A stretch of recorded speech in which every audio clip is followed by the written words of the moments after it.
ഏട്ടാ, ഒരുക്കങ്ങളെല്ലാം ആയി. മുഹൂർത്ത സമയമായി. ഇനിയിപ്പോ പൂജ തുടങ്ങിയാലോ? നീ എന്തിനാ തിരക്ക് പിടിക്കുന്നേ? നിക്ക്. ഞങ്ങൾ നിൽക്കാൻ മോനെ, പക്ഷേ സമയം നമുക്ക് വേണ്ടി കാത്തു നിൽക്കില്ലല്ലോ. ദൈവത്തെ തൊഴാൻ എന്തിനാ അവൻ നല്ല നേരം ചീത്ത നിരക്ക് നോക്കുന്നത്? ക്ഷമി. ഇവള് വന്ന് കത്തിച്ചാലേ വിളക്ക് കത്തുള്ളായിരിക്കും. വലിയൊരാജ്ഞയല്ലേ എല്ലാരും കൂടി ഇവളെ കാത്തു നിൽക്കാനായിട്ട്. വായട്ടത്തി, ഏട്ടത്തിയെ കണ്ടില്ലെന്ന് പറഞ്ഞ എത്ര നേരമായിട്ട് കാത്തു നിൽക്കാന്നറിയോ? എന്താ ഇത്രയും വൈകിയത്? എവിടെ നേരം വെളുത്തപ്പോ മരുമോള് സാരി ഉടുക്കാൻ തുടങ്ങിയതാ. അതൊന്നും ഉടുത്ത് തീർന്നെങ്കിലല്ലേ പിടിച്ച് കയറ്റിക്കൊണ്ട് വരാൻ പറ്റും.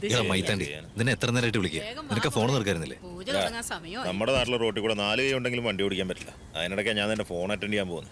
എന്തായാലും ഞാൻ സമയത്ത് തന്നെ ഇങ്ങ് വന്നില്ലേ. പിന്നെ എന്താ എന്താടാ?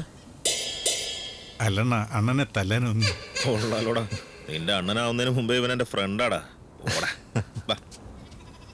മോനെ ആദി, ഇന്നലെ തൊട്ട് മനസ്സിന് എന്തോ ഒരു വിങ്ങല് പോലെ തോന്നുന്നു. എന്താ ഇപ്പൊ അങ്ങനെ തോന്നാൻ?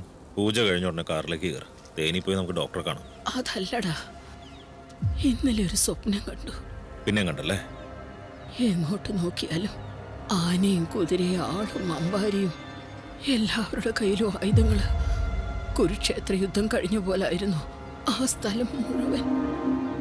അവിടെയുള്ള എല്ലാരും നിനക്കും കർണനും എതിരായി നിൽക്കുക. ഈ ചൊക്കനില്ലേ, ഇവൻ കൃഷ്ണനെ പോലെ എല്ലാം നോക്കി നിൽക്കുക. അതോർക്കുമ്പോ എന്റെ നെഞ്ചു കിടന്ന് പെടയുക. മുത്തശ്ശി, നമുക്ക് നമ്മുടെ ഭഗവതിയുണ്ട്. ഭഗവതിയുടെ സ്ഥാനത്ത് ഞങ്ങൾ കാണുന്ന മുത്തശ്ശിയുണ്ട്. പിന്നെ എന്തിനാ പേടിക്കുന്നേ? അരുതാത്ത ഒന്നും സംഭവിക്കില്ല. വന്ന് പൂജ തുടങ്ങുക.